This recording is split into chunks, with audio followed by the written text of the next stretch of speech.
તો છે જ. Communication is the process of exchanging information by the use of words, letters, symbols or non-verbal behavior. એટલે શબ્દોથી, કાગળથી, પત્રથી, મેલથી, ફેસબુકથી, symbol એટલે ચિહ્નથી, અથવા નોન વર્બલ એટલે આંખોથી, ચહેરાથી, બોડી લેંગ્વેજથી, હાથથી, બધેથી કોમ્યુનિકેશન આપણે કરી શકીએ. એટલે આ બધા અલગ અલગ કોમ્યુનિકેશનના રસ્તા છે. નેક્સ્ટ. હવે એમાં એક પહેલો શબ્દ છે effective communication. Effective communication is the combined harmony of the verbal and non verbal actions. એટલે બોલીને કાં તો બોલ્યા વગર આ બધી જ વસ્તુનો ઉપયોગ કરીને માણસ ઇફેક્ટિવ કોમ્યુનિકેશન કરી શકે. એટલે અસરકારક વાતચીત કરવા માટે આ બધી જ વસ્તુની જરૂર પડે, વર્બલ અને નોન વર્બલ. અને નોન વર્બલ કોમ્યુનિકેશનમાં કઈ કઈ વાતો આવે? એમાં બોડી મુવમેન્ટ આવે, માણસ કેવી રીતે બોલતી વખતે ચાલે છે, કેવું હલનચલન કરે છે, એના ફેશિયલ એક્સપ્રેશન્સ કેવા થાય છે ચહેરા પર. માણસ બોલતો હોય ત્યારે એને ચહેરા તરફ ખાસ માણસે જોવું જોઈએ તો ખબર પડે. અને બોલનારે સાંભળનારના ચહેરા પર બી જોવું જોઈએ કે એને ચહેરા પર શું ફેરફાર આવી રહ્યા છે. અને આઈ મુવમેન્ટ, માણસ બોલતી વખતે આંખોને ડાયલેટ કરે છે, આંખને ઝીણી કરે છે, આંખને કઈ બાજુ લઈ જાય છે, એના પરથી પણ કોમ્યુનિકેશન બહુ મોટું થાય. કૃષ્ણ ભગવાન વિશે એવું કહેવાય છે કે કૃષ્ણ ભગવાનની ભ્રુકુટી ઉપર નજર રાખીને મોટા મોટા રાજાઓ ધ્યાનથી એના તરફ જોતા હતા. અને બધા એમને ડર લાગતો હતો કૃષ્ણ ભગવાનની ભ્રુકુટી કઈ તરફ ફરે છે. એટલે મહાભારતમાં એવું વર્ણન છે કે એમની ભ્રુકુટી પર નજર રાખીને મોટા મોટા રાજાઓ પોતાના નિર્ણયો બદલી કાઢતા હતા. એટલે એ પણ એક જાતનું કોમ્યુનિકેશન છે, આંખોથી થતું. નેક્સ્ટ.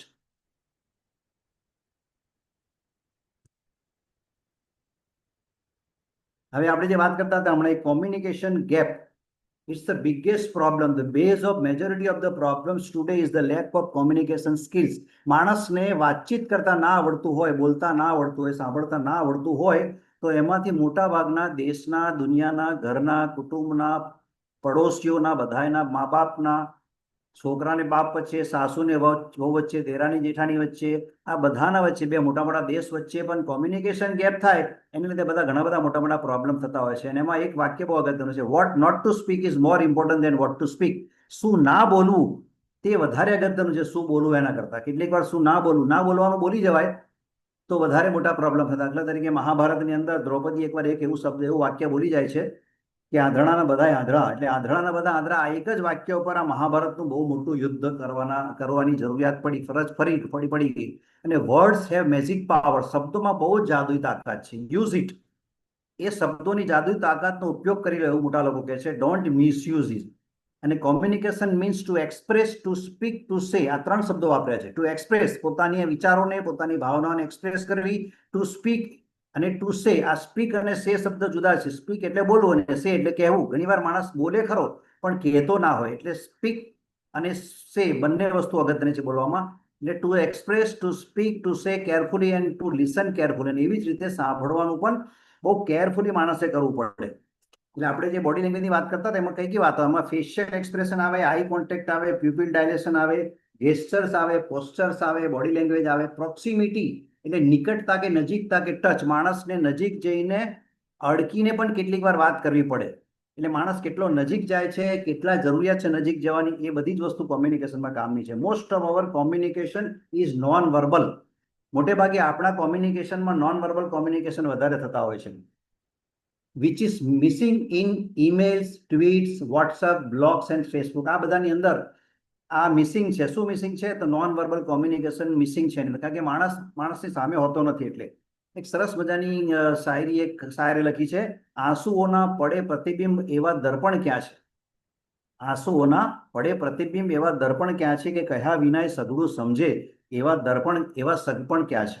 એટલે કહ્યા વિનાય માણસને સમજણ પડી જાય એવા સગપણ હોવા જોઈએ બે માણસની વચ્ચે, પતિ પત્ની બધા વચ્ચે. રામ અને સીતા વચ્ચે એવું કોમ્યુનિકેશન હતું કે બંને એકબીજાની સામે જોયું તો ખબર પડી જતી હતી કે રામના વિચાર, મનમાં શું વિચાર ચાલી રહ્યો છે. અને સીતાને જોઈને રામને ખબર પડી જતી હતી કે સીતાના મનમાં શું ચાલી રહ્યું છે. એટલે રામ અને સીતા આ એકદમ પવિત્ર પુષ્ટ દાંપત્ય જીવન હતું. એ વચ્ચે એટલો પ્રેમ હતો બંને વચ્ચે. માણસ બોલતી વખતે જો કાળજી ના રાખે તો એક માણસે બહુ સરસ લખ્યું છે, if you can not understand my silence, how can you understand my words. જો તમે મારું મૌન સમજી ના શકતા હોય તો તમે મારા શબ્દોને કેવી રીતે સમજી શકશો? એટલે મૌનને સમજવા માટે ચહેરો જોવો પડે, આંખો જોવી પડે, આંખના આંસુ જોવા પડે, ધ્રુજતી દાઢી જોવી પડે, એનું હલનચલન જોવું પડે, એના હાથ પગ કઈ દિશામાં જઈ રહ્યા છે, એના પગમાં ધ્રુજારી છે કે નહીં, બોલવામાં ધ્રુજારી છે કે નહીં, આ બધું જોવું પડે. તો સાંભળનારને ખબર પડે કે બોલનાર ખરેખર કયા લેવલ પર જઈને વાત કરે છે, બોલનારને શું કેવું છે તે સાંભળનારને ત્યારે ખબર પડે કે જ્યારે એ બધું જોતો હોય ત્યારે. માણસ તેની બોલી ઉપરથી ઓળખાઈ જતો હોય છે. માણસ જ્યાં સુધી ચૂપ હોય, મૂંગો હોય, મૌન હોય ત્યાં સુધી ખબર ના પડે. પણ એકવાર તે કંઈક બોલે, થોડું ઘણું પણ કંઈક બોલે તો એ ઓળખાઈ જતો હોય છે. એટલે માણસે બોલતી વખતે ખૂબ કાળજી રાખવી પડે. નહીં તો જ્યાં સુધી બોલે નહીં ત્યાં સુધી એના દેખાવ પરથી ખબર પડે કે આ કેવો છે. પણ એકવાર બોલે એટલે ઓળખી જાય. વાક્ય બાણ પરથી માણસ પરખાઈ જાય છે. બાણની જેમ વાક્ય આપણા બહાર પડતા હોય છે. વાણીને પાણી એટલા માટે કહેવાય છે કે કદી ના બગાડીએ. આપણે આ બે વસ્તુ બગાડવી ના જોઈએ, વાણી અને પાણી. કોયલ અને કાગડો બંને કાળા છે, પણ માણસને કોયલ ગમે છે, કાગડો ગમતો નથી. બંને શ્યામ રંગના છે, કાળા રંગના છે, પણ કોયલ ગમે છે કારણ કે એ મધુર બોલે છે. એટલે માણસ જ્યારે મધુર બોલે ત્યારે લોકોને ગમે, પણ કાગડો ગમતો નથી કારણ કે એનો અવાજ કર્કશ છે. એટલે કર્કશ વાણી બધું બગાડી નાખે છે. એટલે માણસે બોલતી વખતે કર્કશ વાણી ના બોલવી જોઈએ. આપણા હોઠનો જે આકાર છે ને, ધનુષ્ય જેવો આકાર છે, અને જીભ છે ને તીર જેવી છે. એટલે હોઠમાંથી જીભથી જ્યારે શબ્દો બોલાતા હોય ત્યારે એ જીભ માંથી જે વાક્ય નીકળે, જે શબ્દ નીકળે, તે તીરની જેમ દૂર દૂર સુધી જતો રહેતો હોય છે અને માણસને ઘાયલ કરી નાખે. એટલા માટે કહેવાય છે કે વાણીના ઘા રૂઝાતા નથી. તલવારનો ઘા હોય તે રૂઝાઈ જાય, ચપ્પુનો ઘા રૂઝાઈ જાય, પણ વાણીનો ઘા છે ને કદી રૂઝાતો નથી. એટલે માણસે બોલતી વખતે વિચારવું જેવું છે કે દરજી માપ 2 વાર 3 વાર લેતો હોય છે પણ વેતરે છે એક જ વાર. એટલે દરજીને ખબર હોય છે કે જો વેતરી નાખ્યું એકવાર, ત્યાર પછી એ કાપડામાંથી શર્ટ બનાવવું હોય તો અઘરું પડે. અને એટલા માટે માણસે બોલતા પહેલા વિચારવું જોઈએ. બોલ્યા પછી વિચારવાનો કોઈ મિનિંગ નથી હોતો. કારણ કે you are the master of your unspoken words but the slave of your spoken words. માણસ પોતે નહીં બોલાયેલા શબ્દોનો માલિક છે, પણ બોલાયેલા શબ્દોનો પોતે ગુલામ છે. એકવાર એક માણસ એક માણસને મળવા ગયો છે અને ખેડૂત હતા બંને. પેલા જઈને કીધું મારો બળદ બીમાર છે. તો કે મેં ટર્પન્ટાઇન ઓઇલ પીવડાવ્યું. તો પેલો તરત જતો રહ્યો અને ઘેરે ટર્પન્ટાઇન ઓઇલ પીવડાવી દીધું. પછી એને ખબર પડી કે આ તો બળદ મરી ગયો. પછી એને પેલાને ફોન કરીને કીધું કે મારો બળદ તો મરી ગયો. તો કે મારે મરી ગયો. તો કે તમે કીધું નહીં કે તમે સાંભળો તો રોકાયા નથી. હજુ હું કહું છું કે મેં ટર્પેન્ટાઇન ઓઇલ પીવડાવ્યું હતું, ત્યાર પછી મારો બળદ મરી ગયો હતો. તમે એ વાત તો સાંભળી નહીં. એટલે ઉતાવળ નહીં કરવી, કે જે સાંભળવામાં પણ ઉતાવળ નહીં કરવી જોઈએ. એટલે એકવાર એક માણસને નવસારી જવું હતું. નવસારી એટલે એ એક્ઝામ્પલ એવું છે કે માણસ ઉતાવળ કરે ને એમાં કેટલા મોટા મોટા પ્રોબ્લેમ થાય. એટલે માણસ બરોડાથી પોતાના ઘરેથી નીકળ્યો, સ્ટેશને પહોંચ્યો. નવસારીની ગાડી બોમ્બે તરફ જતી, ગાડી 8 વાગે એટલે ઉપડી, અને 8 વાગે ત્યાંથી ગાડી બોમ્બે તરફ જતી હતી. એટલે એને એમ કે મારી ગાડી જઈ રહી છે. એટલે એને દોડીને ગાડી પકડવા માટે દોટ મૂકી. અને ત્યાં આગળ અંદર જે બધા જવા આવવાવાળા, અપડાઉન કરવાવાળા લોકોને એવું લાગ્યું કે અમને આ ટ્રેનમાં બેસવું હશે. એટલે એમને હાથ આપ્યો અને હાથ આપીને એમને અંદર લઈ લીધા. એટલે અંદર બેઠા પછી પેલા ભાઈ હાસ કે છે મને ગાડી મળી ગઈ, હવે મારે નવસારી સમયસર પહોંચી શકાશે અને મારું સારું કામ થઈ જશે. ત્યારે પેલા બધા કહે છે ગાડી નવસારી જાય ખરી, પણ ઊભી રહેતી નથી, ત્યાં થોડી ધીમી પડે છે. એટલે તમારે ઉતરવું હોય તો તમારે નવસારી આવે સ્ટેશન, ત્યારે ગાડી થોડી ધીમી પડે, ત્યારે તમે નજીક આવી જજો અને પછી અમે તમને ઉતરવામાં મદદ કરીશું. એટલે ગાડી નવસારી પહોંચી, પછી થોડી ધીમી પડી, એટલે પછી એમને પેલા લોકો ઉતરવા મદદ કરી. એટલે ઉતરીને પછી પ્લેટફોર્મ પર ધીમે ધીમે ધીમે ટ્રેનની દિશામાં ચાલવા લાગ્યા. એને ખબર હતી કે આ જો ઉતર્યા પછી થોડું ચાલીને તો પડી જવાય. એટલે ચાલતા તે દરમિયાન ગાડી થોડી પાછી ફાસ્ટ થવા લાગી. એટલે એના પછીનો જે ડબ્બો હતો એ ડબ્બામાં બીજા કેટલાક અપડાઉન કરવાવાળા લોકો હતા. એ લોકોને એવું લાગ્યું કે આમને ગાડીમાં બેસવું હશે, એના ગાડીની બાજુમાં એટલે દોડી રહ્યા છે. એટલે એમને આ ભાઈની મરજી વિરુદ્ધ, એની ઈચ્છા વિરુદ્ધ, એની જાણ બહાર એને ઉચકીને ટ્રેનમાં લઈ લીધા. એટલે પાછા પેલા ભાઈ ટ્રેનમાં આવી ગયા. એટલે કહેવાનો મતલબ કે સાંભળતી વખતે માણસે બહુ જ કાળજી રાખવી પડે, વિચારવું જોઈએ, નિર્ણય લેતી વખતે બહુ કાળજી રાખવી પડે. એટલે કે આખાએ લખ્યું છે કે કહ્યું કશું ને સાંભળ્યું કશું, આંખનું કાજળ ગાલે ઘસ્યું. એટલે આંખમાં નાખવાનું કાજળ ગાલે ઘસે ક્યારે? જ્યારે માણસ બરોબર સાંભળે નહીં ત્યારે. નેક્સ્ટ.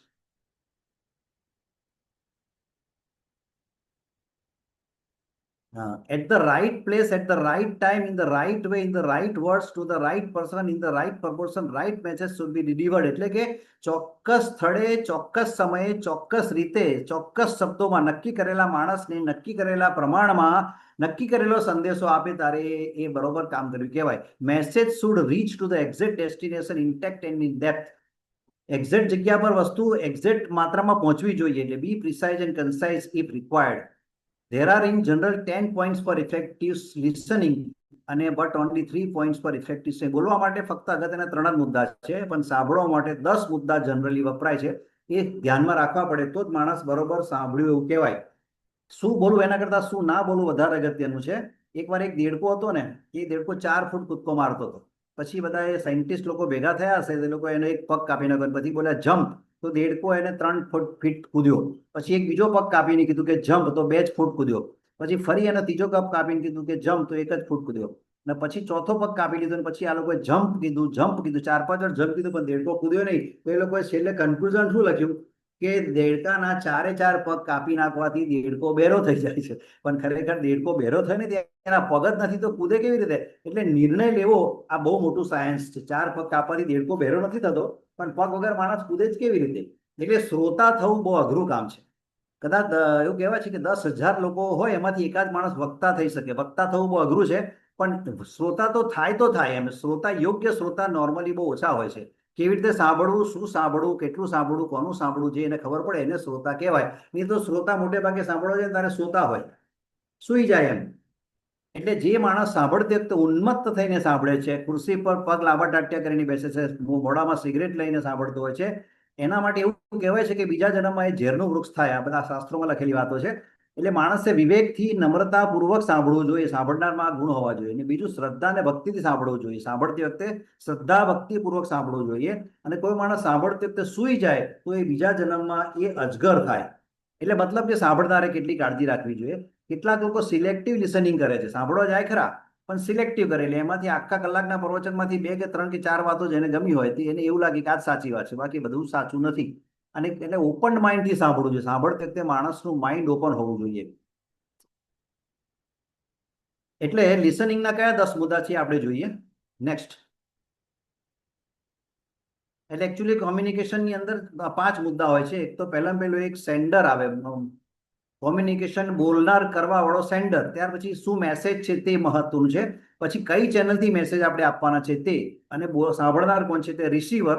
અને ત્યાર પછી એનું ફીડબેક લેવું જોઈએ કે એને એકચ્યુઅલી શું સાંભળ્યું ને શું સમજ્યો છે. એટલે બોલનારે એનું ફીડબેક પણ લેવું જોઈએ. હા, next.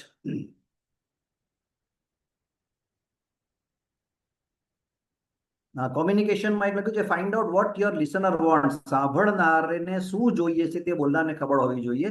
No what you want to say. બોલનારને ખબર હોવી જોઈએ કે હું શું કહેવા માંગુ છું, મારે શું કહેવાનું છે. Control fear. બોલનારે ભય રાખવો ના જોઈએ. બોલવાનું હોય ત્યારે એને ભય નીકળી જવો જોઈએ. Stop talking and listen. જ્યારે બોલવાનું પતી જાય તેને બોલવાનું બંધ કરવું જોઈએ અને સાંભળવું જોઈએ. અને સાંભળનારે તો સાંભળતી વખતે સાંભળવું જ જોઈએ. સાંભળતી વખતે કથામાં બેઠા હોય માણસ તો ફૂલોની માળા બનાવે કે ચોખા વીણે, કાં તો બીજું કશું કરતો હોય, કાં તો શાક ફોલવા બેસે, તે યોગ્ય નથી એમ. સાંભળતી વખતે એને સાંભળવાનું જ કામ કરવાનું હોય. Think before you talk. બોલવા વડે બોલતા પહેલા વિચારવું જોઈએ. બોલવા પછી વિચારવાનો કોઈ મતલબ નથી. અને બિલીવ ઇન યોર મેસેજ. તમારો જે સંદેશ છે એમાં તમને તો માન્યતા હોવી જ જોઈએ. તમને તો એના પર વિશ્વાસ હોવો જ જોઈએ કે હું શું બોલવાનો છું. એટલે બોલનારને પોતાના સંદેશા પર, પોતાની વાતો પર 100% વિશ્વાસ હોવો જોઈએ. અને રિપીટ ધ મેજર પોઈન્ટ્સ. મુખ્ય મુદ્દાઓ જે છે એ કેટલીક વાર રિપીટ પણ કરી દેવા જોઈએ. હવે બોલતી વખતે 3 મુદ્દા ધ્યાનમાં રાખવાના છે. એકચ્યુઅલી સાંભળતી વખતે 10 મુદ્દા છે, હું જોઈ લઉં. હું તમને કહી દઉં, આની અંદર હમણાં આયા નહીં. એટલે સાંભળતી વખતે પહેલો મુદ્દો છે લિમિટ યોર ટોકિંગ. એટલે તમારે જે સાંભળવાળા માણસે બોલવાનું નથી. બીજું, ડોન્ટ ઇન્ટરપ્ટ. સાંભળનારે સાંભળતી વખતે વચ્ચે કશું બોલવું ના જોઈએ.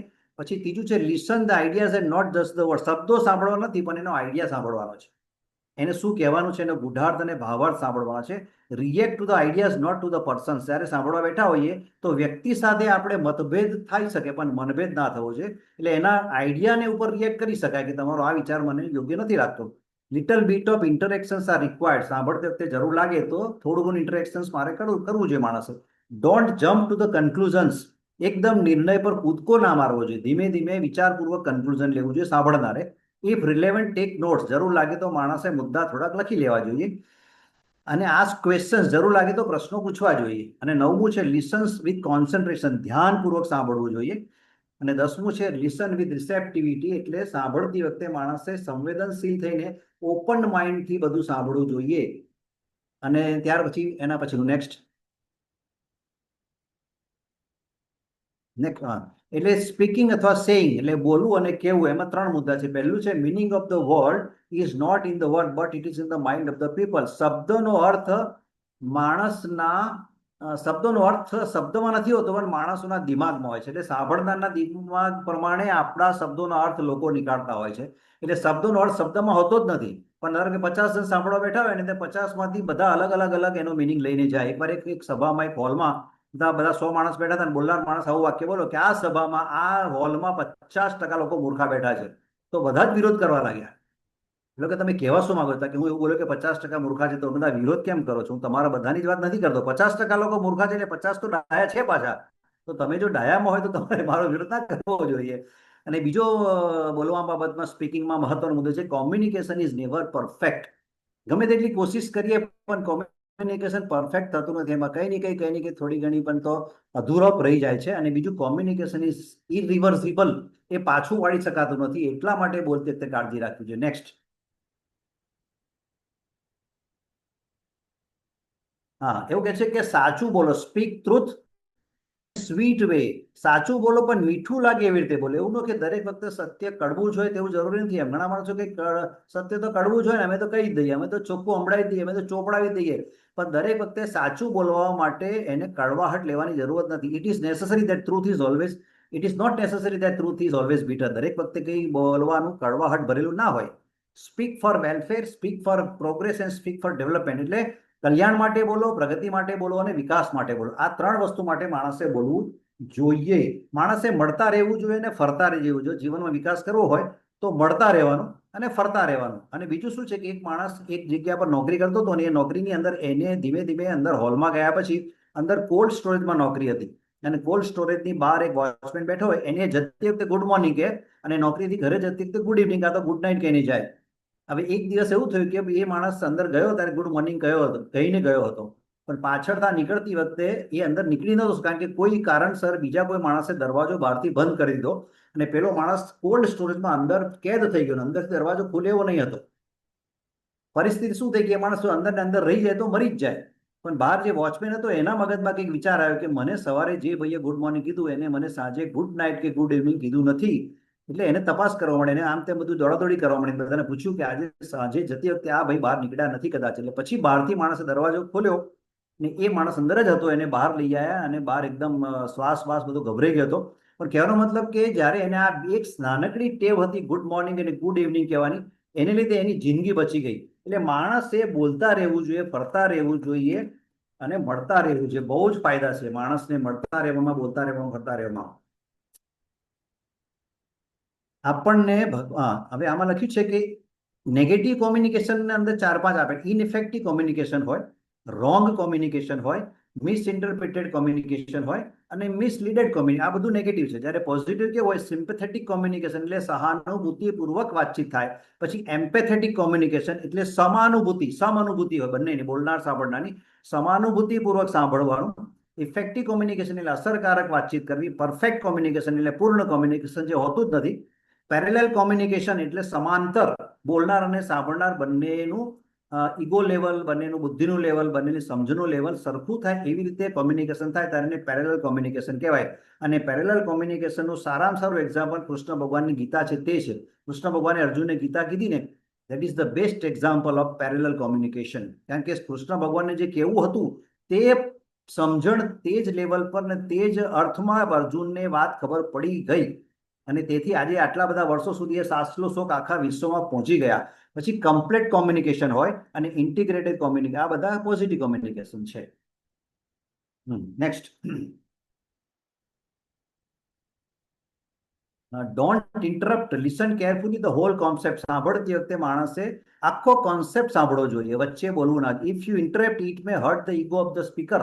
હી may become angry and harmony may be disturb. Let him express himself and let him be empty. એને ખાલી થઈ જવા દો. બોલનાર માણસ બોલવા બેઠો હોય અથવા કોઈ બી વાતચીત થતી હોય ને માણસ બોલતો હોય તો એને બોલવા દેવો જોઈએ, એને વચ્ચે રોકવો ના જોઈએ. નહીં તો એની વાતચીત તૂટી જાય, એનો લિંક તૂટી જાય અને એનો અહંકાર પણ ગવાઈ જાય. ચાર વાક્યો આપણે ત્યાં બહુ બહુ મોટા માણસે લખેલા છે કે one who doesn't know doesn't speak no problem. કેટલાક માણસો જાણતા નથી ને બોલતા નથી, કોઈ પ્રોબ્લેમ નથી, જાણતા નથી ને બોલતા નથી. પણ one who doesn't know but speaks more and doesn't listen. કેટલાક માણસો જાણતા નથી પણ બોલે છે, એ પ્રોબ્લેમ વાળા છે. એટલે એવા માણસો બોલતા હોય ત્યારે એને સાંભળવા ના જોઈએ. અને ત્રીજું એક છે one who knows but doesn't speak. તો create atmosphere for him to speak, એટલે કેટલાક માણસો જાણે છે પણ બોલતા જ નથી, તો એને બોલવાનું વાતાવરણ આપવું જોઈએ, એને બોલતો કરવો જોઈએ. અને એક ચોથો માણસ એવો હોય કે one who knows and speaks just follow him, કેટલાક માણસો જાણે છે અને બોલે છે, એવા માણસોની પાછળ આપણે ચાલવું જોઈએ, એવા માણસને જસ્ટ ફોલો હિમ. બીજા શબ્દોમાં કેવું હોય તો one who knows not and knows not that he knows not is a fool shun him, એટલે કેટલાક માણસો જાણતા નથી અને જાણતા નથી કે જાણતા નથી, એવા માણસો મૂર્ખ છે, એવા લોકોને છોડી દો. બીજો છે one who knows not and knows that he knows not is a simple guide him, એટલે જાણતો નથી પણ એટલીસ્ટ ખબર છે કે હું જાણતો નથી. સોક્રેટિસ જેવા માણસો હોય, એ માણસો સિમ્પલ સાદા માણસો એને ગાઈડ કરવાના. ત્રીજો માણસ છે one who knows and knows not that he knows is asleep awaking, એટલે જાણે છે પણ જાણતા નથી કે જાણે છે, એ ઊંઘે છે, એને જગાડવો જોઈએ. અને ચોથો એક માણસ છે one who knows and knows that he knows is a great just follow him, એટલે કેટલાક માણસો જાણે છે અને જાણે છે કે જાણે છે, એવા માણસની પાછળ ચાલવું જોઈએ. નેક્સ્ટ.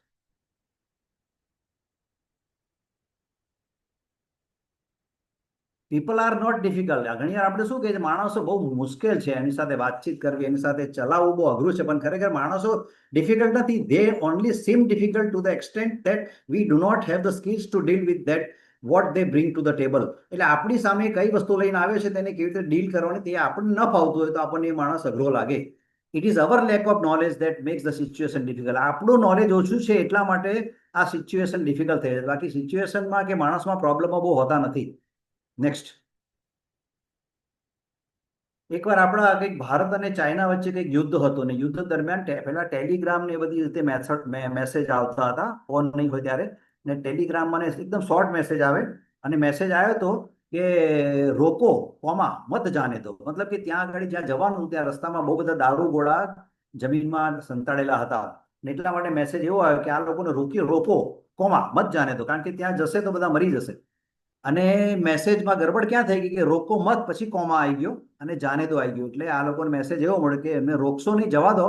અને આ સૈનિકો લડવા માટે ગયા અને અક્ષરશઃ બહુ જ મોટી સંખ્યામાં સૈનિકો હતા, અમેરિકા કે દારૂગોળા રસ્તામાં બધા હતા, અને આ બધા જ માણસો ત્યાં આગળ મરી ગયા. એટલે એક કોમા, એક નાનકડો અલ્પ વિરામ પણ આટલા મોટા પ્રોબ્લેમ કરી શકે છે, એની આ બની ગયેલી ઘટના છે.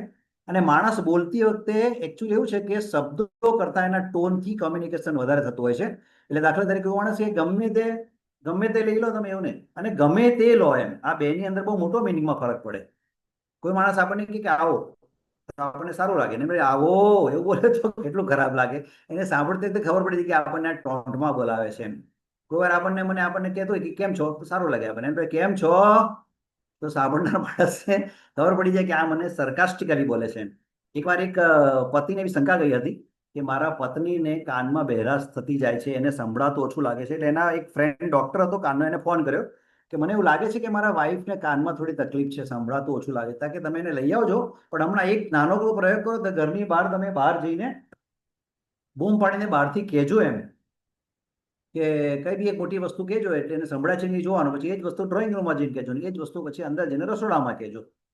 એટલે પેલા ભાઈ બહારથી બૂમ પાડી કે ડાર્લિંગ આજે ખાવામાં શું બનાવ્યું છે, તો કઈ સંભળાયું નહીં, પેલા બેન એના વાઈફ રસોડામાં હતા. પછી ડ્રોઈંગ રૂમમાં જઈને એ જ વસ્તુ ફરી પૂછી કે ડાર્લિંગ આજે ખાવાનું શું બનાવ્યું છે, તો એ કશો જવાબ ના આવ્યો. પછી એને એકદમ બાજુ રસોડામાં એના બેનની બાજુમાં જઈને ઉભા રહ્યા અને પછી કીધું કે ડાર્લિંગ આજે ખાવાનું શું બનાવ્યું છે, ત્યારે એના વાઈફ કીધું 3 વાર બોલી કે થેપલા બનાવ્યા છે એમ. એટલે કહેવાનો મતલબ શું છે કે પ્રોબ્લેમ પત્નીમાં નહીં હતો, પતિમાં જ હતો, એને જ નહોતું સંભળાતું. એટલે શું થાય છે કે કોમ્યુનિકેશન કઈ કઈ જગ્યાએ કેવા કેવા પ્રોબ્લેમ કરે. પહેલા આપણે જયારે આ લોકો ફાંસી આપતા ને ત્યારે ફક્ત હેંગ હિમ લખ્યું, જજ શું લખે હેંગ હિમ એટલે લટકાવી દો, પણ એકવાર લટકાવવા છતાં માણસ મર્યો નહીં, અને ખરેખર ફાંસી આપવાની તો માણસ મરવો જોઈએ. અને એટલા માટે ઇન્ડિયન પિનલ કોડમાં આ લોકો એક સુધારો કર્યો કે હેંગ હિમ ટીલ ડેથ લખે, એટલે એને જજે આવું આખું એને કહેવું પડે કે માણસને લટકાવો અને મરી જવો જોઈએ ત્યાં સુધી લટકાઈ રાખો એમ. એટલે આટલો સુધારો ઇન્ડિયન પિનલ કોડમાં કરવો પડ્યો, એટલે ખાલી હેંગ હિમ લખવાથી ચાલે નહીં. નેક્સ્ટ.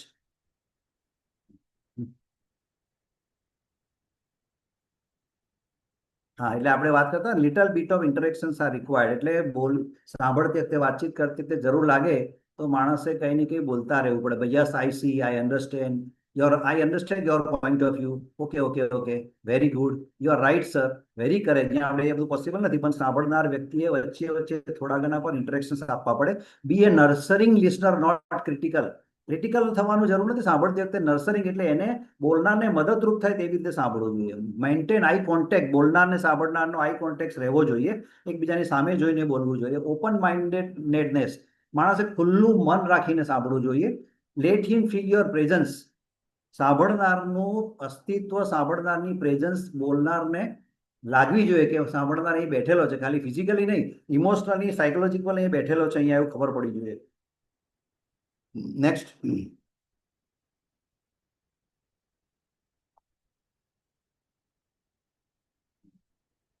દીપક મને સમય થશે તો કહેશો? હા કે સમય કહેજો પૂરો થાય એટલે. ઓકે, સમય છે, no problem. Okay. Let him feel that you are listening him and understanding his message, એટલે સાંભળનાર માણસે બોલનારને એવું ફીલ કરાવવાનું, એવું એને એવી લાગણી આવી જોઈએ કે ખરેખર તમે એને સાંભળી રહ્યા છો ને એના સંદેશને તમે સમજી રહ્યા છો. સાંભળી પણ રહ્યા છો ને સમજી પણ રહ્યા છો. Communication is a two way process, exchange of thoughts and emotions, વિચારો અને ભાવનાઓનો એક્સચેન્જ થાય છે, આપલે થાય છે.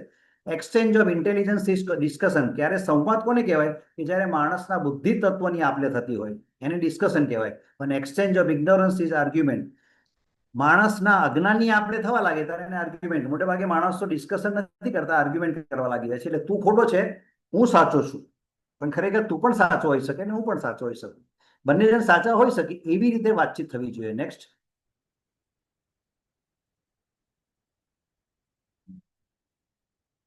લિસન વિથ કોન્સન્ટ્રેશન, સાંભળનારે સાંભળતી વખતે ધ્યાનપૂર્વક સાંભળવું જોઈએ. એને લખ્યું છે કે be eyes and ears while listening, તમે સાંભળતી વખતે આંખ અને કાનમાં પ્રાણ લાવીને સાંભળો. તમે ફક્ત આંખ અને કાન રહી જવા જોઈએ સાંભળતી વખતે.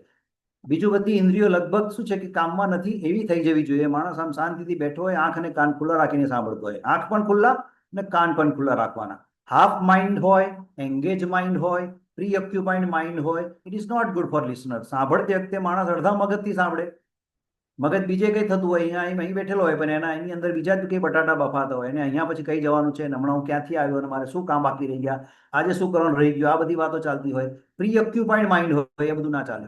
નો અધર એક્ટિવિટીઝ વાઇલ લિસનિંગ. પછી શબ્દોને સાંભળવાના, એની બોડી લેંગ્વેજ જોવાની, એના પોસ્ચર્સને જોવાના, એના ગેસ્ચર્સને જોવાના, અને આઈ કોન્ટેક્ટ રાખવાનો. નેક્સ્ટ.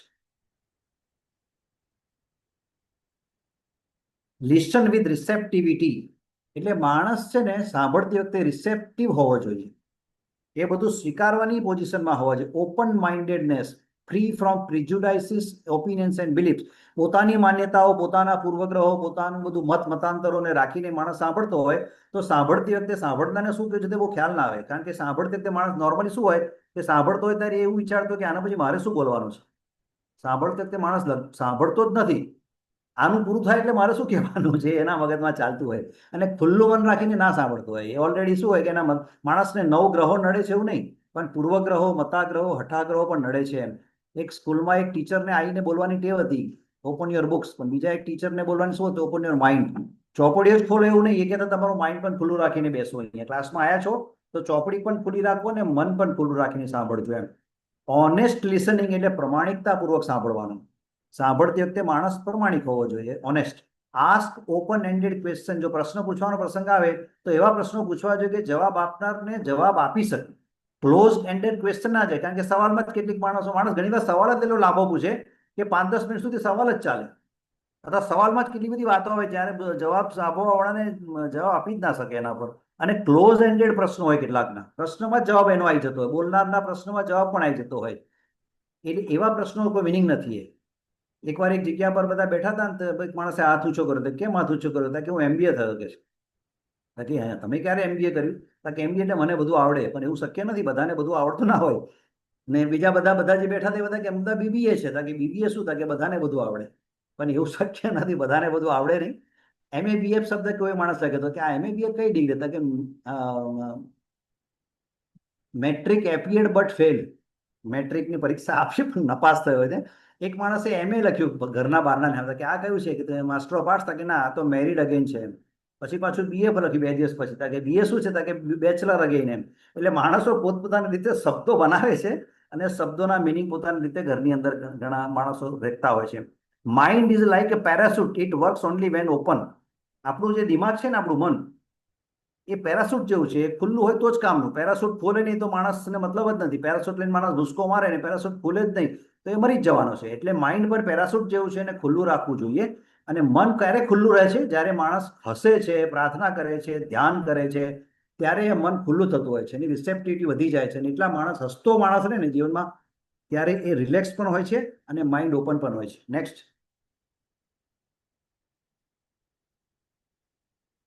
લિસનિંગ વિથ એમ્પથી એટલે સમાનુભૂતિ પૂર્વક સાંભળવું. માણસ બંનેની સમાન અનુભૂતિ સરખી હોવી જોઈએ. Sometimes we do not listen to others because, next આગળ જવા દો. કેટલીક વાર આપણે માણસ સાંભળતો કેમ નથી? We are not interested in what the other person is saying. આપણે જે માણસ બોલતો હોય ને એમાં આપણને રસ જ ના હોય. આપણને રસ જ ના પડતો, કાં તો પહેલેથી નક્કી જ કરીને આવેલા હોય કે જોઈએ હવે શું બહુ બધું બોલવાના છે. માણસ પહેલેથી નક્કી જ કરીને બેઠો હોય. કેટલાક માણસો માપવા માટે જતા હોય છે, કેટલાક માણસો પામવા જતા હોય છે. પામવા જાય તો માણસને મળે, પણ માપવા જવા વાળા માણસને કશું ના મળે. નેક્સ્ટ હજુ એમાં છે આગળ. Next, what we do not understand we do not understand what the other person is saying. આપણને જો સમજ જ ના પડતી તો પણ આપણે સાંભળતા નથી કોઈને. એટલે સાંભળવા માટે આપણે સમજવું જરૂરી છે એમ. નેક્સ્ટ, એમાં હા, આપણે ક્યારે સાંભળતા નથી? We do not agree with the other person. આપણે એ માણસ સાથે એગ્રી ના થતા હોય તો પણ આપણે સાંભળતા નથી. Next, listen with empathy. Sometimes we do not listen because we do not want to hear what is being said. જે કહેવામાં આવે છે તે આપણે સાંભળવું હોતું નથી. કોઈ બી કારણસર આપણે સાંભળવું નથી હોતું, એટલે આપણે એને આપણે સાંભળતા નથી. Next, we feel threaten by the content. આપણને એવું લાગે કે આ સાંભળીશું ને તો આપણને ધમકી મળવાની છે, આ સાંભળવાથી આપણે ડરવા જેવું છે, એટલે આપણે સાંભળતા નથી. એમ કેટલીક જગ્યાએ આપણને બીક લાગે ત્યારે પણ આપણે એ વાત સાંભળતા નથી. Next,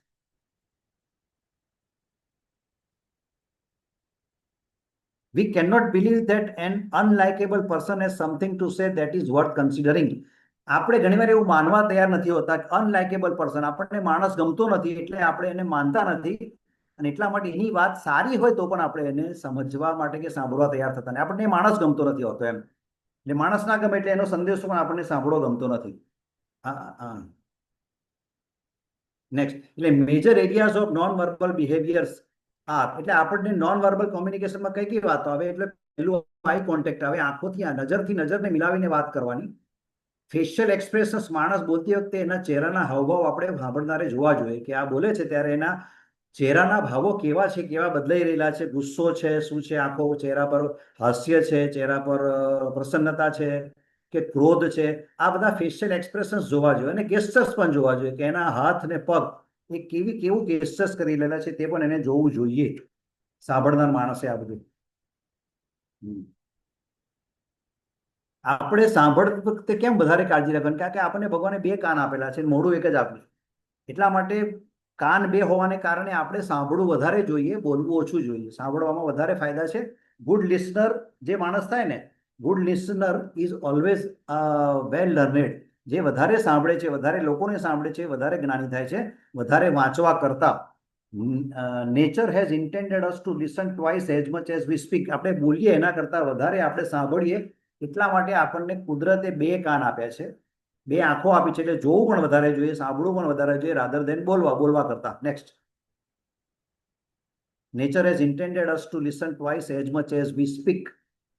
next, decide to be a better listener. એવું નક્કી કરી દો કે મારે સારા શ્રોતા બનવું છે. સારા શ્રોતા બનવામાં બહુ ફાયદા છે. કારણ કે કોઈ જગ્યા પર આપણે 30 મિનિટ સાંભળીએ ત્યારે 30 મિનિટ બોલનાર માણસ 30 મિનિટની મહેનત નથી કરતો.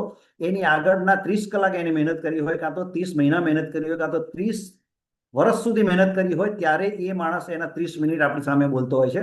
એટલા માટે વધારે સાંભળવામાં ફાયદો છે. અબ્રાહમ લિંકને કે કોઈને પૂછ્યું હતું કે તમારે અડધો કલાક બોલવાનું તમે કેટલું મહેનત કરો? મારે 6 મહિના વાંચવું પડે. અડધો કલાક બોલવા માટે મારે 6 મહિના વાંચવું પડે. કે તમારે 2 કલાક બોલવું હોય તો કે મારે 6-1 કલાક વાંચવું પડે એમ. પણ તમારે જો કે છે કે બહુ બધા કલાક બોલવાનું હોય તો કે હમણાં બોલવા આવડું કે છે. વધારે સમય આપે ત્યારે વધારે તૈયારી ના કરવી પડે, પણ ઓછા સમયમાં જો બોલવાનું હોય તો બહુ જ મહેનત કરીને માણસ બોલતો હોય. Remember, hearing is only physical, listening is intellectual. એટલે કાનથી સંભળાય છે, જ્યારે માણસ ખરેખર દિલ અને દિમાગ સાથે રાખીને સાંભળે ને લિસનિંગ કહેવાય. એટલે હિયરિંગ, કોર્ટમાં હિયરિંગ થતું હોય છે. અને એટલા માટે કોર્ટમાં જજમેન્ટ મળે છે, પણ જસ્ટિસ મળે છે કે કેમ ડાઉટ છે. કોર્ટમાં જજમેન્ટ આપે છે માણસ, દરેકને જજમેન્ટ કોર્ટમાં મળી જાય, પણ જસ્ટિસ ક્યારે મળે? કારણ કે કોર્ટમાં જજને લિસનિંગ નથી કરવાનું, એને હિયરિંગ કરવાનું. એટલે બધા કે મારી હિયરિંગની તારીખ છે, મારી તારીખ હિયરિંગની, એટલે કોર્ટમાં હિયરિંગ જ બોલાય છે. એટલે કાનથી સાંભળવું હોય ત્યારે લિસનિંગની અંદર કાનની જોડે જોડે દિલ અને દિમાગ પણ કામ કરતું હોય છે. Next next the total impact of the message breaks down like this. 3 ભાગ પડે છે. માણસ બોલે ત્યારે 7% કોમ્યુનિકેશન શબ્દોથી થાય છે. 7, only 7% of the communication is done by word. શબ્દોથી 7% વાતચીત થાય. 38% છે ને ટોન ઉપરથી થાય, એટલે વોકલ. કેવી રીતે માણસ બોલે છે, એનો અવાજ કેટલો મોટો છે, અવાજ કેટલો નાનો છે, એટલો અવાજ કેટલો દબાયેલો છે, બોલવાની પીચ કેવી છે, બોલવાનું રિધમ કેવું છે, બોલવામાં શાંતિ કેટલી છે, બોલવામાં ઉતાવળ કેટલી છે, બોલતી વખતે આંખોમાં આંસુ છે, બોલવામાં દાઢી ધ્રુજે છે, બોલતી વખતે અટકી અટકીને બોલે છે. આ 38% કોમ્યુનિકેશન ટોન ઉપરથી થાય છે. અને 55% કોમ્યુનિકેશન બોડી મુવમેન્ટથી થાય છે, મોસ્ટલી ફેશિયલ એક્સપ્રેશન. એટલે મોટાભાગનું કોમ્યુનિકેશન તો ફેશિયલ એક્સપ્રેશનથી થઈ જતું હોય છે. એટલે કહેવાનો મતલબ શું છે કે શબ્દો તો ફક્ત 7% મેસેજ લઈ જાય છે. બાકીનું આ બધું 38% અને 55% તો વોકલ અને બોડી મુવમેન્ટથી થતું હોય છે. Next, some person speaks much but don't say anything. કેટલાક માણસો સ્પીક એટલે બોલે છે બહુ, પણ કશું કહેતા નથી. Some person hears much but don't listen anything. કેટલાક માણસો હિયર એટલે કાનથી સાંભળે છે, પણ લિસન એટલે કાળજીપૂર્વક સાંભળતા નથી. કશું સાંભળતા નથી કાળજીપૂર્વક, ખાલી કાન ખુલ્લા રાખેલા હોય જ છે. એમ બધા કહેતા કે કાન ખુલ્લા રાખીને સાંભળજો એમ, પણ કાન એકલા ખુલ્લા રાખવાથી કામ ના થાય. કાનની જોડે જોડે દિલ ને દિમાગ ખુલ્લું રાખવું પડે તો લિસનિંગ થાય. Some person sees much but don't observe anything. કેટલાક માણસો ખાલી આંખથી જુએ છે પણ ઓબ્ઝર્વેશન કરતા નથી. એટલે એટલા માટે એ જુએ ઘણું બધું પણ એને ઓબ્ઝર્વ કશું ના કરી હોય. Some person walks much but don't reach anywhere. કેટલાક માણસો બહુ ચાલે છે, પોસ્ટમેનની જેમ ચાલ કરે પણ કશે પહોંચતા નથી એમ. એટલે ખાલી ચાલવું જુદું અને ક્યાંક પહોંચવું જુદું. એટલે ક્યાંક પહોંચવું હોય તો માણસે સમજી વિચારીને ચાલવું જોઈએ, દિશા જોઈને ચાલવું જોઈએ, ધ્યેય નક્કી કરીને ચાલવું જોઈએ, ક્યાં જવું છે ખબર હોવી જોઈએ, કેટલા વાગે જવું છે ખબર હોવી જોઈએ, કોને ઘેરે જવાનું છે, આ બધું ખબર હોય ત્યારે માણસ ચાલ્યો કહેવાય. નેક્સ્ટ, આપણે જેની સાથે વાતચીત કરવાની હોય એટલે જેની સાથે આપણે કોમ્યુનિકેશન કરવાનું, એમાં 3 જાતના માણસો દુનિયામાં હોય. એક પ્રોસેસ ટાઈપ માણસ હોય. પ્રોસેસ ટાઈપ એટલે એને પદ્ધતિ આપો એટલે કામ કરવા લાગે, એને રીત બતાવવાની એટલે એ કામ કરવા લાગે, એને પ્રોસેસ બતાવવાની. બીજા રીઝનિંગ ટાઈપ હોય એટલે તર્ક બતાવવો પડે, દલીલ આપવી પડે કે આ શા માટે હું કહી રહ્યો છું અને શા માટે તારે આ કરવાનું છે, એને રીઝનિંગ ટાઈપ માણસ કહેવાય. ને ત્રીજો એક માણસ રિઝલ્ટ ટાઈપનો હોય, પરિણામ લક્ષી માણસ હોય. એટલે પરિણામલક્ષી માણસને પહેલા પરિણામ બતાવવું પડે કે આ કરવાથી શું પરિણામ આવવાનું છે, આ કરવાથી શું તારે મેળવવાનું છે, આ કરવાથી તને શું ફાયદો છે, આ કરવાથી સમાજને શું ફાયદો છે, એ બધું એને. એટલે મતલબ કે આપણે જેની જોડે કામ કરવાનું છે તે પ્રોસેસ ટાઈપ છે, રિઝનિંગ ટાઈપ છે કે રિઝલ્ટ ટાઈપ છે, એ પ્રમાણે કોમ્યુનિકેશન કરવું પડે. એટલે કોમ્યુનિકેશન બહુ અઘરું કામ છે, એટલું સહેલું કામ નથી જેટલું આપણે એને સમજીએ છીએ. કોમ્યુનિકેશન ઇઝ એન આર્ટ, એક બહુ મોટી કળા છે. કોમ્યુનિકેશન કરવું એ બહુ મોટી કળા છે. લિસનિંગ ઇઝ એન આર્ટ, સાંભળવું એક કળા છે, અને saying is also N art, સાંભળવું એવી રીતે બોલવું એ પણ કળા છે. Communication skill is the heart of any family. કોઈ પણ કુટુંબનું હૃદય શું છે? Communication skill. ઘરની અંદર રહેલા બધા માણસો કેવી રીતે વાતચીત કરે છે તેના ઉપર કુટુંબની તંદુરસ્તીનો આધાર છે, કુટુંબના એકતાનો આધાર છે. કુટુંબ માટે એવું કહેવાય છે કે ભાવ, પ્રેમ અને એકતા હોય એને કુટુંબ કહેવાય. કાળજી, કદર અને હૂંફ હોય એને કુટુંબ કહેવાય. આવું ક્યારે આપણે દેખાય કે માણસો એકબીજાની જોડે કેવી રીતે બોલે છે, કેવી રીતે બધા વાતચીત કરે છે, એના ઉપર કુટુંબની એકતાનો, કુટુંબના વિકાસનો આધાર છે. એવી રીતે communication skill is the heart of any institution. કોઈ પણ સંસ્થાનું હૃદય શું છે? Communication skill. સંસ્થાને ચલાવવી હોય, સંસ્થા ઊભી કરવી હોય, સંસ્થાનું જે કંઈ ગોલ હોય તે પૂરા કરવા હોય તો કોમ્યુનિકેશન સ્કિલ એ સંસ્થાના માણસો પાસે હોવું જોઈએ. Communication skill is the heart of any relationship. કોઈ પણ સંબંધમાં કોમ્યુનિકેશન સ્કિલ જોઈએ નહીં તો એ સંબંધો લાંબા ટકતા નથી. Next, we have the power to create and invent. In that sense we are a miniature of God. આપણા બધાની પાસે કશું ને કશું સર્જન કરવાની, કશું ને કશું શોધી કાઢવાની શક્તિ ભગવાને મૂકી છે, અને એટલા માટે આપણે બધા જ માણસો ભગવાનનું નાનું અમથું એક મિનિએચર છે. જેમ ભગવાન મોટો પૂર્ણ છે, આપણે નાના પૂર્ણ છે, એટલે આપણે પણ ભગવાનનું જ સ્વરૂપ છે પણ નાનું સ્વરૂપ છે. અને એટલે આપણા બધાની અંદર કંઈ ને કંઈ સર્જન કરવાની, કંઈ ને કંઈ નવું બનાવવાની આપણી અંદર તાકાત છે. Best example of parallel communication is Krishna Arjun સંવાદ ઇન ભગવદ્ ગીતા. એકવાર એક માણસ છે ને દરિયા કિનારે આંટા મારવા નીકળ્યો હતો. આ છેલ્લું એક્ઝામ્પલ આપણું. દરિયા કિનારે ચાલતો હતો અને ચાલતા ચાલતા એને જોયું કે દરિયાનું પાણી જે છે ને એ બહાર આવે અને પછી પાછું પાણી જાય ને ત્યારે પાણીના જવાને લીધે કેટલીક માછલી દરિયા પર રહી જાય, દરિયામાં રહી જાય અને એ રેતીમાં તરફડતી હોય. એક માણસ સાંજે ચાલવા નીકળ્યો હતો તો એને વિચાર આવ્યો કે આ માછલીને પકડીને દરિયામાં નાખવું તો એ જીવી જાય, એટલે એને પકડી નદીમાં નાખવા માંડી દરિયામાં. એમ કરતા કરીને 5-25 માછલી નાખી, એમાં બીજો માણસ મળી ગયો. એને કીધું આ તું કરે જ શું? તો કે આ માછલી જેટલી છે ને દરિયામાંથી બહાર આવે છે અને હું પાછો પાણીમાં નાખું છું તો જીવી જાય છે. કારણ કે આનાથી ફરક શું પડશે કે છે, કેટલો મોટો દરિયો ને કેટલી માછલીઓ બહાર આવે ને કેટલી બધી મરી જાય છે, રોજ મરી જાય છે, એનાથી ફરક શું પડશે? એને ફરી એક માછલી હાથમાં લીધી અને પાછી પાણીમાં નાખીને કીધું આને ફરક પડ્યો. મતલબ કે જે માછલી મેં પાણીમાં નાખી એને તો ફરક પડ્યો.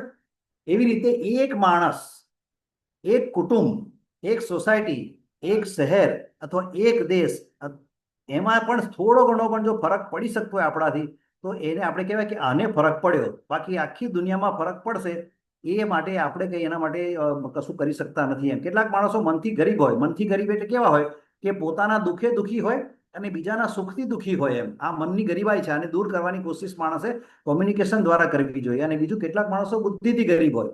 બુદ્ધિથી ગરીબ એટલે માણસ હું અને મારું આટલું જ વિચારે, અને હું ને મારું તો ખરું પણ પાછું આજનું જ વિચારે એમ. આ બુદ્ધિથી ગરીબ માણસ છે. એટલે માણસે મનની ગરીબી કાઢીને મનથી શ્રીમંત થવું જોઈએ અને બુદ્ધિની ગરીબાઈ કાઢીને બુદ્ધિથી શ્રીમંત થવું જોઈએ. એટલા માટે એવો પ્રિન્સિપલ છે કે આપો અને મળશે. તમે જે આપશો તે તમને મળશે, જેટલું આપશો તેટલું મળશે, જે આપશો તે મળશે. વહેંચો અને મળશે, જેટલું તમે વહેંચશો તેટલું તમને મળવાનું છે. જ્યારે જેને જેટલું, જ્યારે જેવી રીતે કોઈને આપ્યું છે ત્યારે તેને તેટલું તેવી રીતે ક્યારેક ને ક્યારેક તો પાછું મળવાનું જ છે એમ.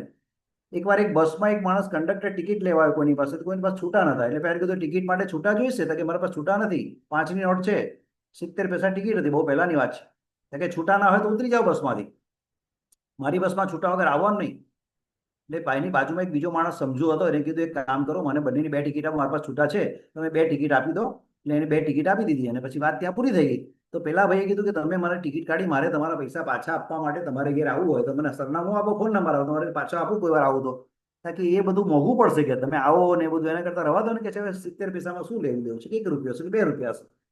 કારણ કે મેં પણ તમારું ઓળખાણ વગર તમે મારી ટિકિટ કઢાવી છે. કે એક કામ કરો, તમે ફરી ક્યારેક આવા જ કન્ડિશનમાં કોઈ બીજા માણસની પાસે પૈસા ના હોય અને એની પાસે ટિકિટના છૂટા પૈસા ના હોય ત્યારે તમે એને ટિકિટ લઈ આપજો, એટલે વાત પૂરી થઈ ગઈ એમ કે તમે મને જ પૈસા પાછા શું કરવા આપો છો. એવી રીતે સમાજમાં કોઈક માણસે મને કશું આપ્યું છે તે મારે બીજા માણસને આપી દેવાનું, એટલે ત્યાં હિસાબ પૂરો થઈ જતો હોય છે. એકવાર એક જગ્યા પર કંઈક કોઈનું લેક્ચર ચાલતું હતું અને બહારના કરતા એક માણસે બૂમ પાડી, આગ લાગી, આગ લાગી, આગ લાગી. તો પેલો કે છે કે એમાં એમ કે છે કે મારે શું એમ. પેલા બોલનાર માણસે મારે શું કે છે એમાં? તો કે તારા જ ઘેર લાગી, પેલો કે છે. તો કે એમાં તારે શું કે છે? એટલે આ મારે શું અને તારે શું બહુ બે ખતરનાક શબ્દો છે એમ. આ 2 શબ્દો માણસ વધારે પડતા વાપરતો હોય ને તો એનો વિકાસ થતો નથી એમ, અને એનાથી સમાજને પણ ફાયદો થતો નથી. એટલે આ 2 એટીટ્યુડ બહુ ખરાબ છે. મારે શું એમ, આઈ ડોન્ટ કેર અથવા હુ કેર્સ. અને એ બહુ બધી આગ લાગી હતી ત્યારે એકવાર ઘાસના બધા પૂડા હતા બહુ બધા, ત્યારે એ આગ લાગી હતી ત્યારે એક માણસ એમાંથી પૂડા કાઢીને બચાવતો હતો. પેલો માણસ કે શું કરો છો? કે આગ લાગી છે અને જેટલા પૂડા બચે એટલા બચાવી લે. એવી રીતે સમાજમાં બહુ જ બધી જાતની આગ લાગેલી છે. સમાજમાં કેટલા બધા માણસો કેવી રીતે દુઃખી થયેલા છે. એમાંથી એક માણસને પણ આપણે ક્યારેક હસાવી શકીએ, એને બોલતો કરી શકીએ, એને હસતો કરી શકીએ, એને રમતો કરી શકીએ, એની ચિંતા દૂર કરી શકીએ તો બહુ મોટું કામ કર્યું કહેવાય, બહુ મોટી સમાજની સેવા કરી કહેવાય. Next. Next. Thank you, thank you, thank you very much.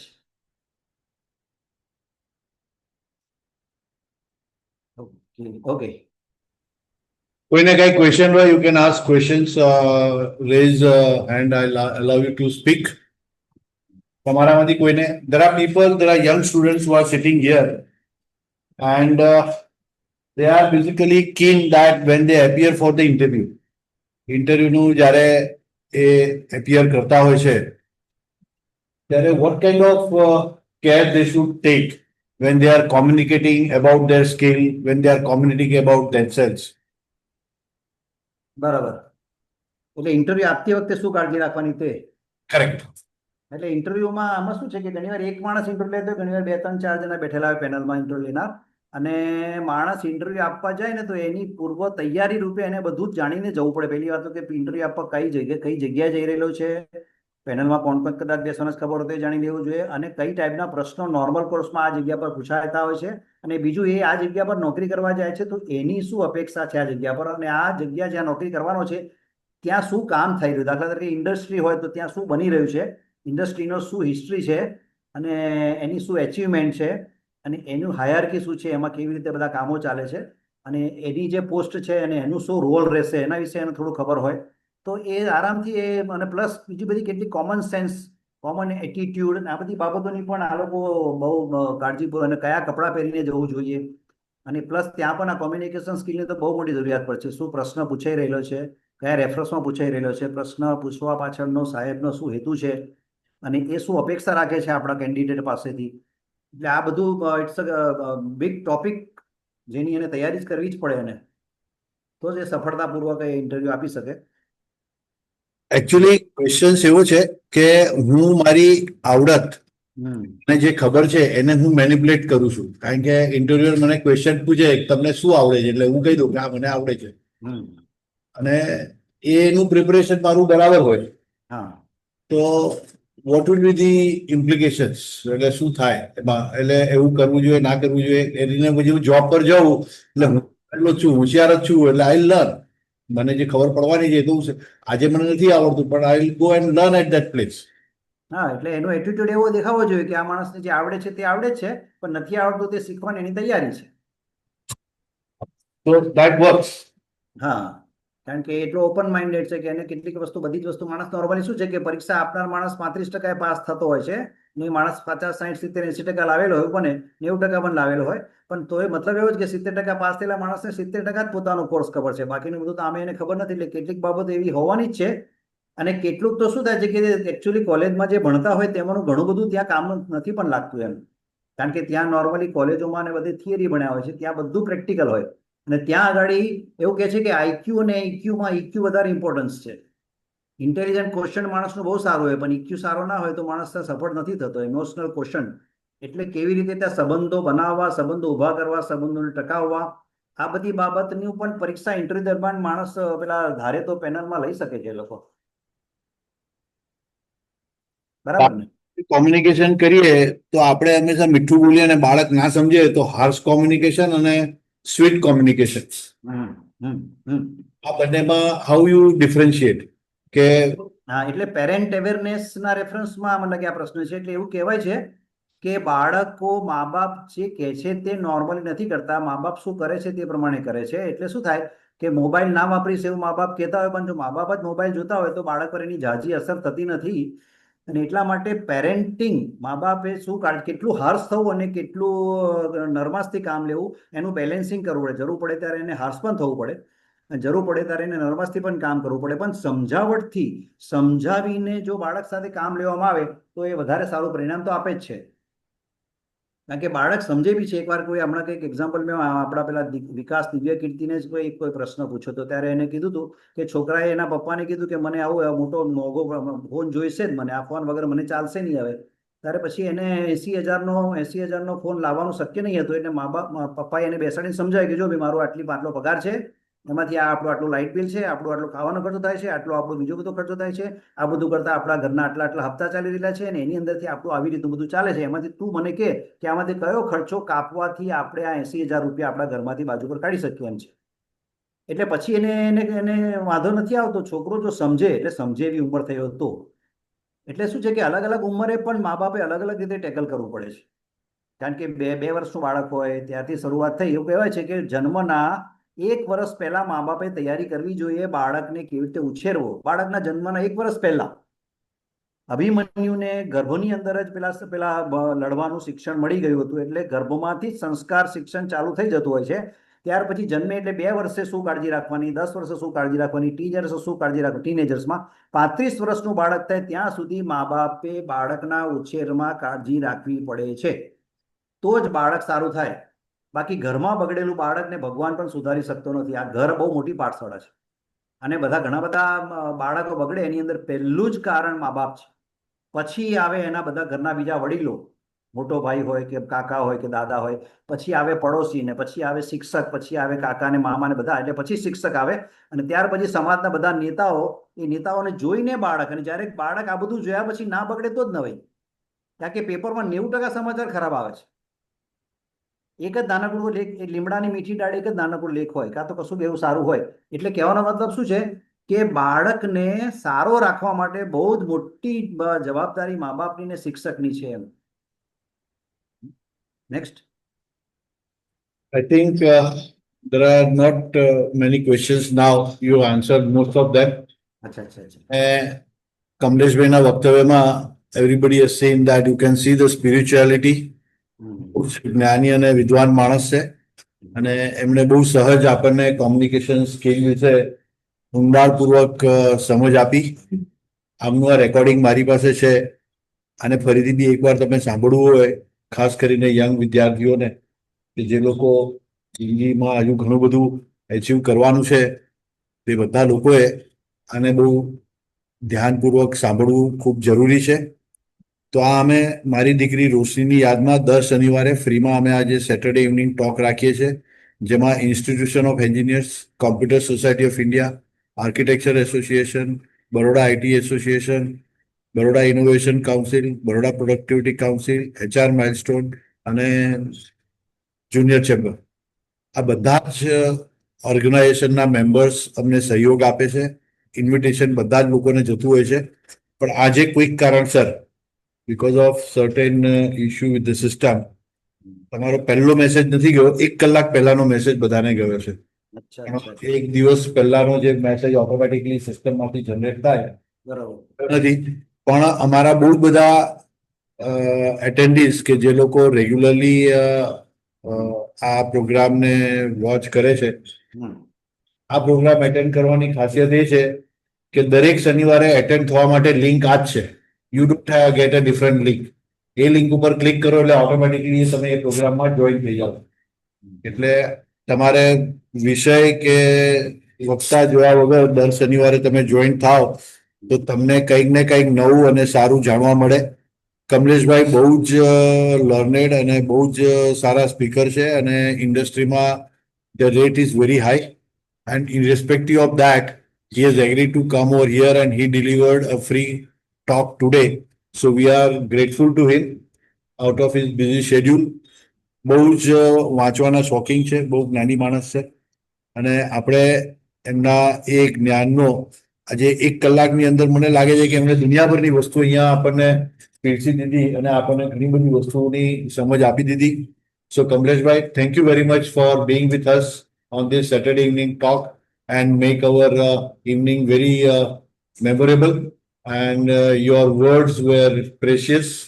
અને કોમ્યુનિકેશન સ્કિલ કોને કહેવાય ને, એ તમારા વક્તવ્ય પરથી કે 45 કે 50 મિનિટમાં તમે આટલા બધા વિચારો કેવી રીતે કોમ્યુનિકેટ કરી શકો. So I think that also is something which we have learn out of your, એટલે ખાલી તમારા શબ્દોની, તમે જેમ કીધું કે ઇટ ઇઝ ઓનલી 7%, તો તમારા ફેશિયલ એક્સપ્રેશન્સ, તમારા ઉદાહરણો અને તમારા જ્ઞાનનો અમને સુંદર પરિચય થયો.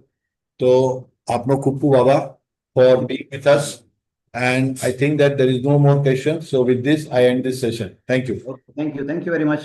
શૈલેષ, મારે કઈ કેવું છે? કોને મારે? શૈલેષભાઈ છે line? No, he has left. Okay. So with this, we end this program. Okay.